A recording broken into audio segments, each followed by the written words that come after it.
Welcome back to Stooge Stream for another episode of Is It Worth Playing? I'm your host, the Stooge, and today we're looking at DoReMi Fantasy, Mylon's Doki Doki Adventure for the Super Famicom, which was a Japanese Super Nintendo.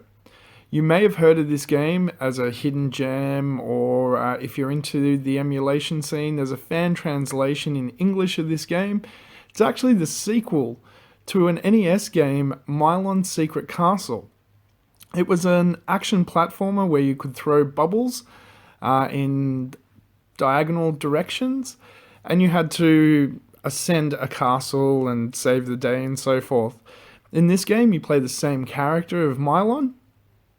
You still have your bubble attack. The only difference is this has become much more of a platformer akin to a Super Mario World, a Donkey Kong Country, something to that like, obviously with very cartoony sprites, not your Mode 7 Donkey Kong style game, but really bright, really vibrant. The actual controls themselves in the game are phenomenal. Everything is so tight. Mylon's jump, Mylon's shoot, the power-ups that you receive, like the floating shoes so you can float down in a jump. Everything is just spot on. The game works perfectly. There's nothing in this game where you'll die and it's the game's fault. It's always your own. And you won't die that often either. It's not an extremely difficult game. It's more of an exploring platformer. It has elements, and I mean extremely light elements, of a Metroidvania style game where you do need to find the right exit to a level. At the same time, you actually need to collect stars in each world.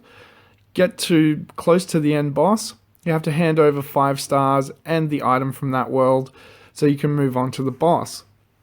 It's quite cool in the fact that there is some replayability there in finding all the different exits on all the different levels, finding the stars on each level, finding all the bonus items like the shoes, like the keys, like all sorts of like weird things that you can find in each level.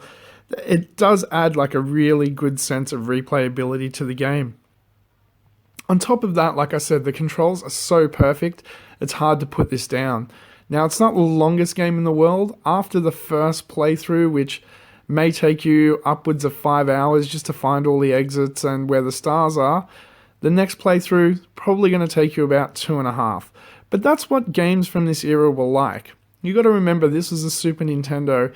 This isn't the PS4 that you can fit 60 gig on a disc and make endless adventure games. No, there had to be a limit to how much they could put on these cartridges, so games were limited. Doesn't mean they're not fun, and it doesn't mean that you won't keep coming back. There's actually 7 worlds. Each world is broken down into a bunch of little levels. There's different types of levels within that. There's some normal, just platform, find the end of the level, that's it, really easy, really straightforward. A couple of Metroidvania type levels on each world, as well as some force scrolling levels, a la Mario Brothers. Lots of fun. Like, this is a great game that you can import. It's not that expensive either. If you are into emulation, you can download the fan translation. I'm actually playing it on a NES EverDrive through a Retron 3. It's a Super EverDrive, I should say, through a Retron 3, because I wanted to play the English version of it. But again, the Japanese version, not that hard to come across, not that expensive, definitely worth adding to your collection, and it's way better than Mylon's Secret Castle. I hope you enjoyed this. As you can see, there's some video of the game playing in the background. If you like it, check it out. Well worth it. Thanks for listening. Thanks for watching.